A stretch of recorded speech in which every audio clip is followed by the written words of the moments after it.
Today is the second day of Rosh Chodesh Adar. The question is there any significance to this Chodesh? And if yes, what should I be doing? What's the avodah of Chodesh Adar? So the avodah of Chodesh Adar is very interesting and very complicated. Adar, we said, Mishenichnas Adam marbim besimcha. We have a lot of simcha. I gotta tell you, I'm going to be happy. I have problems, I have hardship and so on and so forth. So first of all, we got to look. The Chodesh Adar is the last month in the month of the Jewish year. Mm-hmm. The Jewish year, Tishrei, is not the first month. Mm-hmm. Nisan is the first month. Different cycle. But Adar and Elul have a lot in common. Adar and Elul have a lot in common. Because when I'm coming to Elul, what do I have to do? I have to do teshuvah, I have to daven, because I want to fix myself. I want to come to Tishrei clean. So Yom Adin, I want to come clean. Yeah. The same thing here. Look at what we're doing before Pesach. We start cleaning up. And what?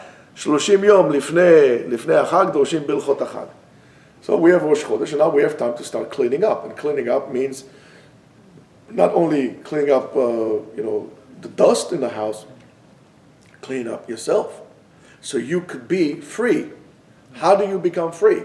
Well, you become free if you cut your chains and cut your ropes. There was a movie, I don't remember, the 60 something, it's a very, very fine movie, black and white, Zorba the Greek. At the end of the movie, Zorba, which was played by Anthony Quinn, told the guy, forgot his name, told him a man needs to be a little mad to be able to cut the rope and be free. What does that mean? I love that line. It means that most people are not interested in being free. And since most people are not interested in being free, most people are not happy. And they need external things to be happy. They need to go on vacation, they need to smoke dope, they need to do crazy things to be happy. That happiness is not happiness. You tell me, how can I be happy when I have A, B, C, and D? And I'm saying that's exactly the reason why you have to be happy, because A, B, C, and D. All the things that you think that are your weaknesses, these are the things that you should take, and they should be the motivators for you to become better. That are the catalysts that push you and overcoming your own weakness or whatever it is that you think that you are not good at. Don't concentrate on what you're good at, because and by the way, the Ari says the same thing. If a person wants to know why did he come, what should be metaken to fix in this lifetime that is here, look at whatever is hard for you. Whatever is hard for you means that's what you need to work on. Whatever is easy for you means it's already easy. You already got it done. You don't have to put it to the side. So when you take all those things, list all your fears, list all your weaknesses, look at all the things that you are not proud at, and you're going to use them every single day. I'm getting up to overcome those things. I'm taking my weakness, I'm taking my fears, I'm taking all these things that I tried to hide, I'm putting it in the sunlight, and that's what I'm working on. That's the avodah of this Chodesh. That's what we say in Adar nahapochu.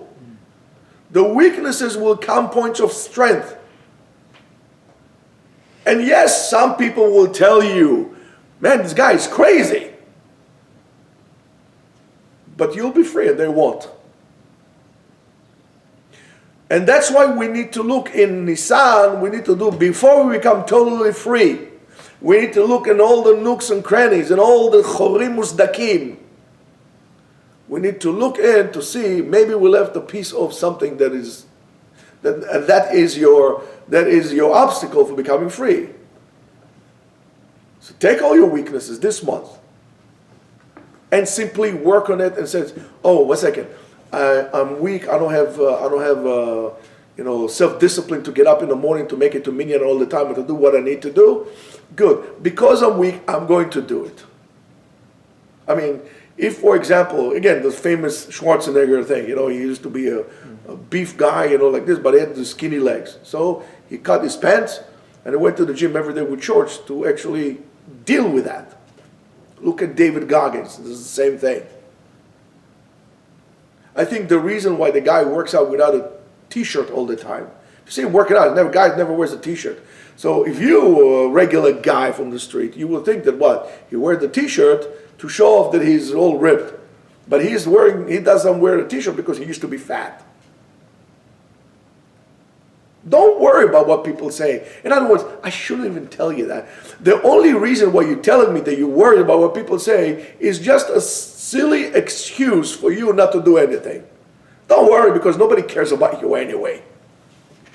Nobody will spend this night, sleepless night, to thinking about your well-being. Everybody goes on to their own thing. Nobody cares. They tell you they care. They don't care. You should care. You should care about yourself. You should care about yourself and use the weaknesses that you have to make you what somebody else is not. Most people are not interested to succeed. Most people are not interested in being free. Most people are interested in making excuses and blaming everybody else besides themselves for their failure. So this is the avodah of this month. V'na'av pochu. Whatever is hard for you, that's where you're going to work it. Whatever is you're embarrassed at yourself, that's where you're going to work it. You're overweight, guess what? You're going to wear tight clothes, go work on yourself. Go look in the mirror all the time. Get yourself a big mirror. Get yourself a giant mirror that you could see yourself, and stop lying to yourself because you don't look good. Keep telling yourself, oh, I got to work on this. So let's say, for example, you have a weak chest. Okay, all that you got to do push-ups to no end. Set goals to yourself and go through it. At the beginning, as a motivator, at the beginning, you don't even need goals to set. You just do it because you want to do it. And then you learn to conquer everybody else. You're going to be better than everybody else. Because you want to. Most people are not interested in anything. And that is the problem that we have today. You want to be successful today? Do whatever everybody else is not doing. You go to work, and that's what we spoke about yesterday. You go to work, right? Most people don't want to work. Most people want to sit home and get paid. And look what happens. We're in a crazy society that today everybody wants more to work from home. If I was a boss, I would not allow anybody to work from home. No such thing. What do you mean? It's not the same thing. So when everybody wants to work from home, you go to work. When you work, you don't give 100%. You give 150%. Today people don't give 50%. They don't want to work. People are lazy.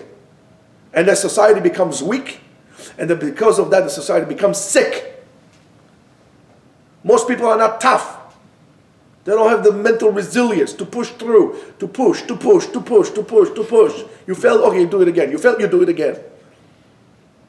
People are afraid of confrontation. People are afraid of failure. Okay, so you failed. Okay, but try it again. You sign yourself up to run a 5K. Not a big deal, but let's say 5K. You couldn't make it after 1K. Oh, you couldn't do it. Okay, guess what? Walk it. You can't run it, walk it. Learn to finish it. Don't leave it behind. Let's say next time. Do it as much as you can. If by 4K you're already jumping dead, okay, that's fine. I hear you. Go to the hospital next time around. When are you going to sign again? I'm going to hear. When are you going to sign again for 5K? Start with that. You can only do what? 5 push-ups? No such thing. Make yourself a goal. By next month, I want to make 200 push-ups. Increment yourself. And then from that point on, you're going to do push-ups because that's what you need to do. Because you don't want to go back to where you were. Unfortunately, nobody will tell you that. Unfortunately, nobody wants to hear that. But guess what? I don't care. I don't care. Somebody got to tell you that. And your Judaism looks the same way. It looks dead. Look like a person who makes excuses all the time. We don't feel proud of being a Jew. You Jews are weak, we're weak. Okay, so we accept that we're weak. We're going to make sure we are weaker because being weak, that's a sign of Judaism. No, be very proud of who you are and fight for the fact that you are a Jew. You understand me? And you think you're going to get beaten up? Okay, so go learn. Go learn how to defend yourself. Your weakness will kill you. The weakness will take meaning from your life. You want to be free? Well, you gotta go work out your own demons, your own slavery, cut your own chains, cut your own ropes, and run as far as you can from it. Run from all the bad habits that society will give you. Society gave you those habits for one thing and one thing only, for you not to be free. So you just do the opposite. Have a wonderful month.